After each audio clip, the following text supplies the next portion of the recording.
Welcome back, everybody, to this week's episode of Inside Me with your host, Nick Racioppi. Let's kick that motherfucking intro. I see. Didn't work. I fucking... It's a podcast. Well, welcome back. Your boy's back with some Celsius. Celsius, you need to sponsor me. Sponsor the boy. You could have any selection you want. Kiwi guava, rips. Tropical vibe, rips. Peach vibe, rips. Nectar of the gods here. Your move, Celsius. Sponsor the boy. Fucking love this shit, you know? Now, I know I'm not a big draw, but maybe one day I will. Maybe we'll be first partners. Maybe we'll be the first partners. To get some stuff out of the way, Monday through Thursday, you guys can find me in Wilmington, North Carolina, doing comedy live. Mondays will be at the Bazaar down in Wilmington. Downtown Wilmington. Tuesdays are the Bodega, and I believe it's called the Steakhouse. I haven't been yet, but I will be starting to go. Wednesdays, every first and third Wednesday, I will try to be at the Waterline Brewing Company. And Thursdays, you already know what it is. Dead Crow Comedy Room. Now that we have that out of the way, thank you guys so much. Can't express my thank you enough for you guys' support. If you guys are listening to this, I know I'm kind of sidetracked right now. It's because my wife's blowing up my phone because my kids are misbehaving. Yeah, and look, am I a little upset this week? Yes. If I'm being frank with you guys, I've had a little bit of a run-in with the law, okay? So it's been really hard for me to act myself, to be funny. I don't really feel like I've been funny the last month. And also why I kind of took a hiatus. You guys are probably wondering why 3 weeks went by and I just didn't do any episodes. Life happens, right? So all we can do is try and find the funny in it. And look, court date's coming up. T Grizzly. Hopefully it's back to back. Now it's not in Kentucky and the jewelry stores aren't banding me, but it could get pretty bad, right? So let's just be funny. Let's have a silly goose time. Am I also upset this week? I broke my screen protector because I was trying to take this picture. I'll let you guys let it sink in. Texting it to my buddy. He's like, hey, dude, do you have a burger flattener? And I was like, the only things that I could find in this house mashes the shit out of burgers, you know? Mashes all the burgers. So fucking stupid.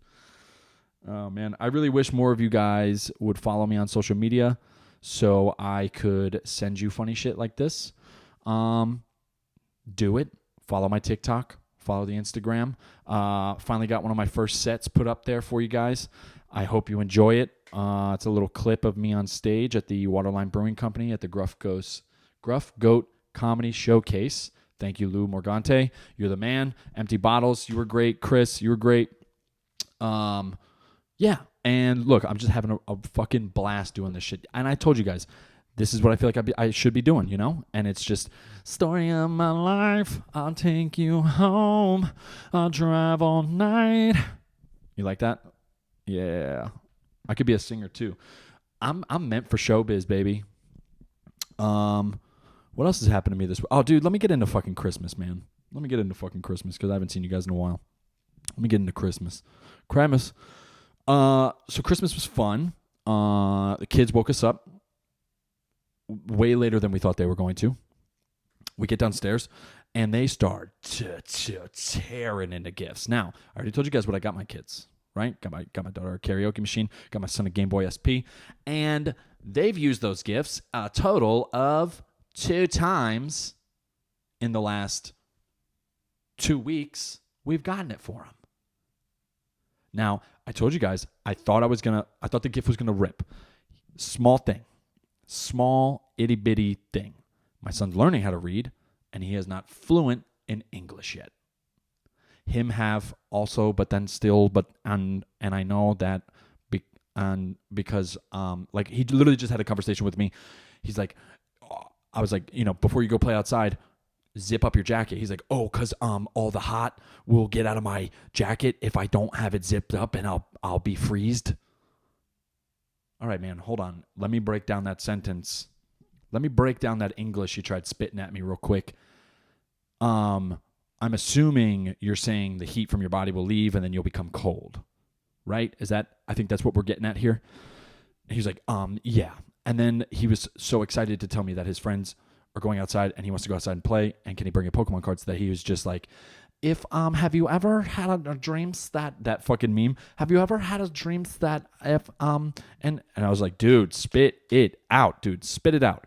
He's like at that age now where like he knows words, he knows the words he needs to use, but now he's just trying to search around his little brain, and not little because he's dumb or anything. I love my son, he's super smart, but it's little because he just is little.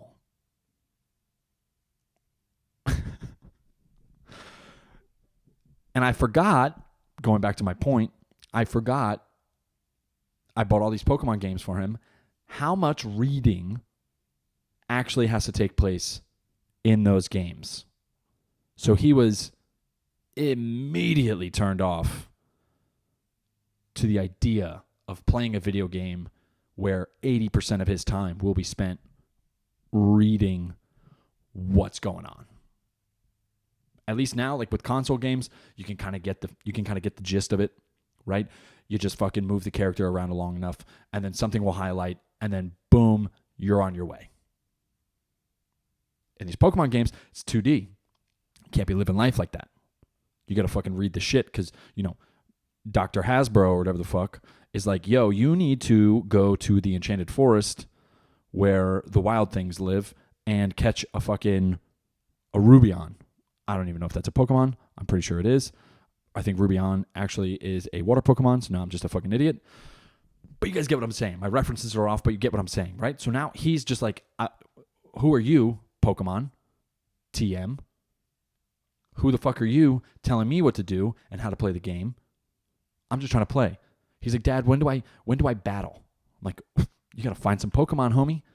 You got to find some Pokemon. And the first 10 minutes of the game, I shouldn't even say 10 minutes. It was more like 2, but it felt like fucking 10 minutes. Because we're walking around, reading shit, introducing yourself to the game.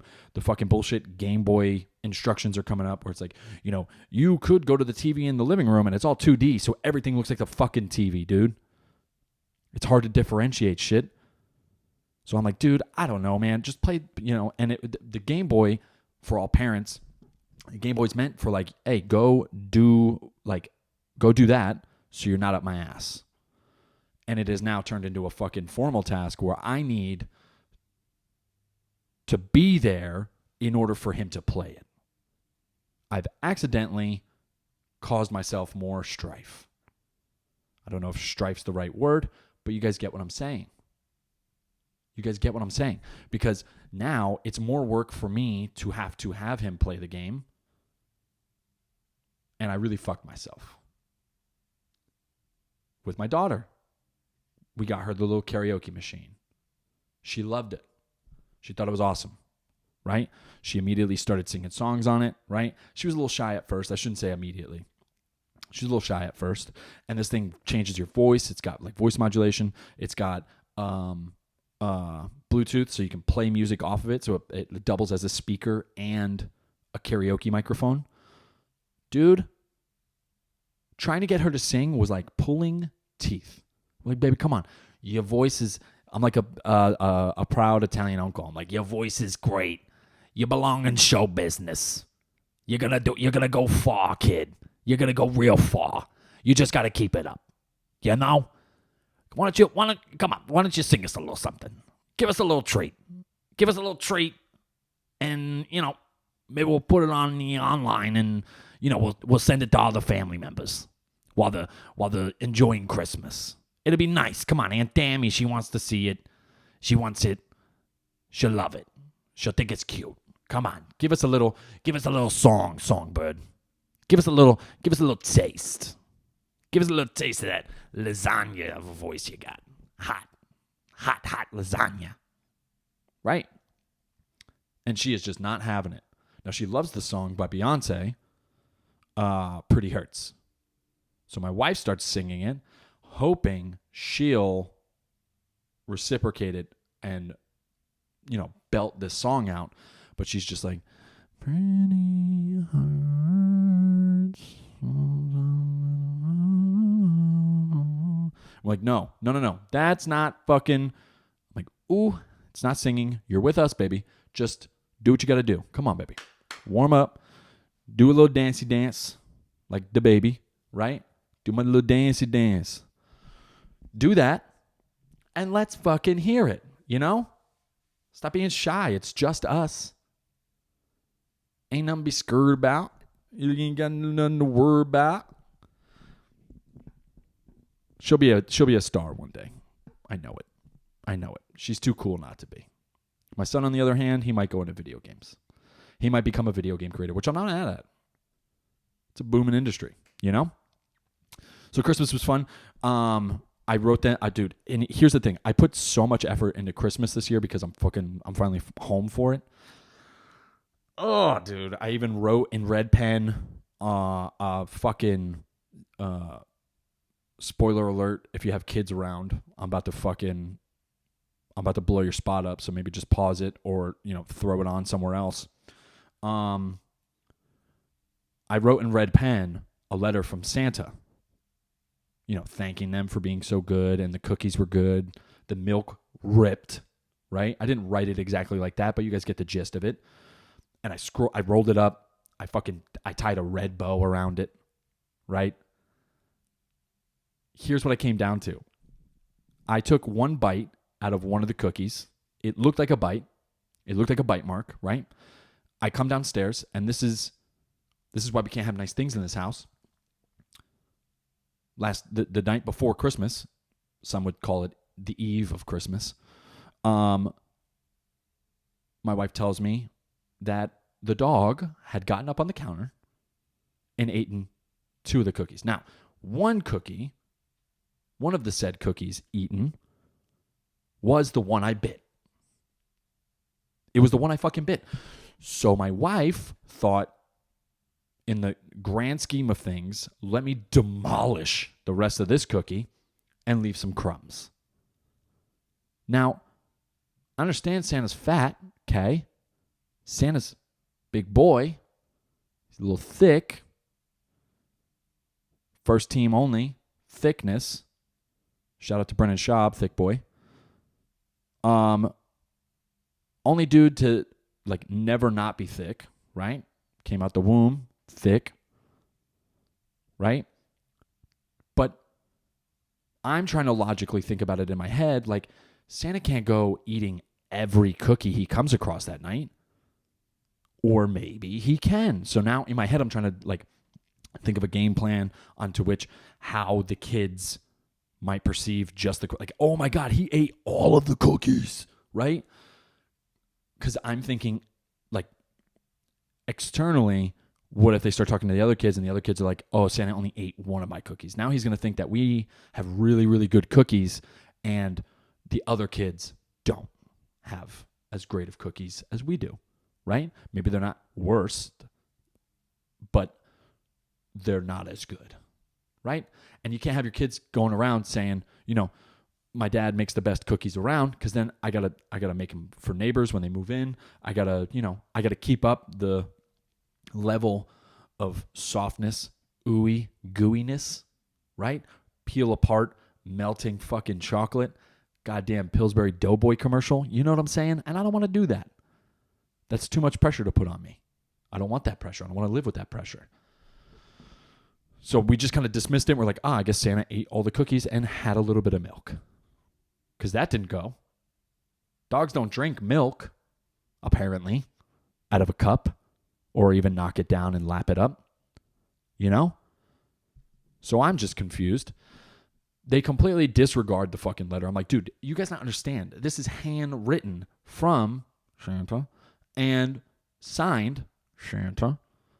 I even drew like mistletoe on it and fucking berries with the spiky, you know what I'm talking about? The spiky leaves, the ones that have like the fucking points on the end that like when you touch it with your tip of your finger, you may or may not like puncture skin.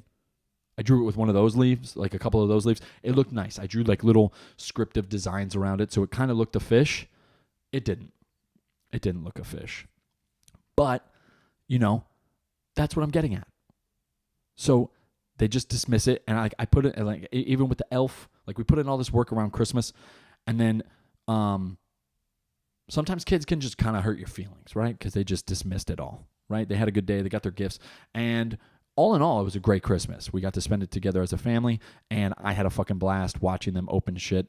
I wasn't expecting anything. My wife got me a assorted pots and pans set, which just felt, you know, super passive aggressive, like gender role swapping. She's like, well, you cook really good, so I figured, you know, that's what you would want. And I'm like, are you trying to like subliminally tell me like I belong in the kitchen? Like I'm cool with being in the kitchen. It's cool. But, you know,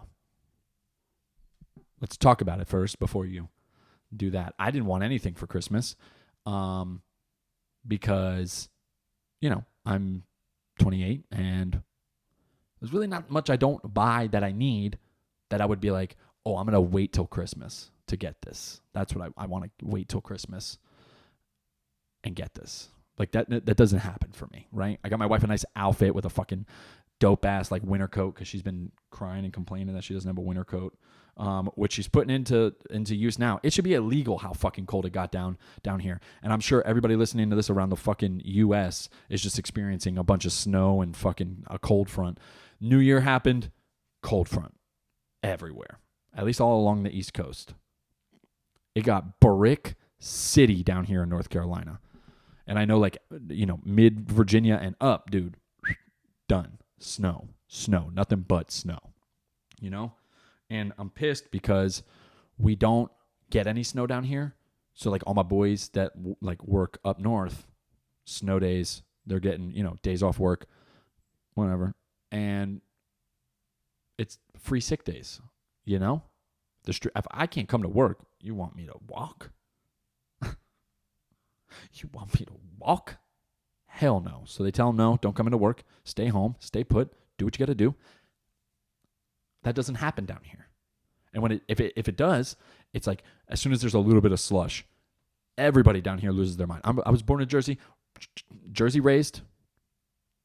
I'm plotted here in North Carolina because of my job. Dude, you can tell people who haven't driven in snow before because they freak the fuck out. If you just drive calmly, you hit a little bit of a patch, don't worry about it. You slide a little bit, it's okay. It happens. It's not your fault. We should be able to sue the earth to which, like, because of how cold it got so quick. And if we experience slush, you should be able to go to your fucking insurance company and just sue the earth. Can I sue earth? I would like to sue Earth on the clause of weather. It's getting too far away from the sun, so we would like to sue. We're going to make a case to sue. You know? But it was a lot. New Year's, we really didn't do anything. Pop some champagne, bang some pans. We actually didn't even really do that because by the time I went in to go grab them, we missed it already. We weren't watching the ball drop or anything like that. So we were just kind of running it at my neighbor's house. My good buddy. All the kids were fucking wilding out, dude. It was just like 6 kids just wilding the fuck out. Fireworks were going. They were like, shit, bussin'. You know? All in all, other than the stuff prior, had a good week. Crushed it at the Waterline. Recently did a show. Crushed it. Loved it. Lou, can't thank you enough. Yeah, and I think I'll end it here, guys. Go ahead and just straight up violate that subscribe button. Molest the like button. You know what I'm talking about. You know? Just straight up violate it. And yeah, let's get this thing rolling. Let's get more views. Make me popular. Make me popular. Celsius, it's your move. I'm waiting on you. Hire the boy. Let me get some sponsorship. I love your shit. All right. Guys, thank you so much. I hope you enjoyed this episode. Yeah, you know where to find me. Wilmington, North Carolina. See me live at most of the open mics. So peace. Love you. And I'll see you guys next week. I don't know why I did that.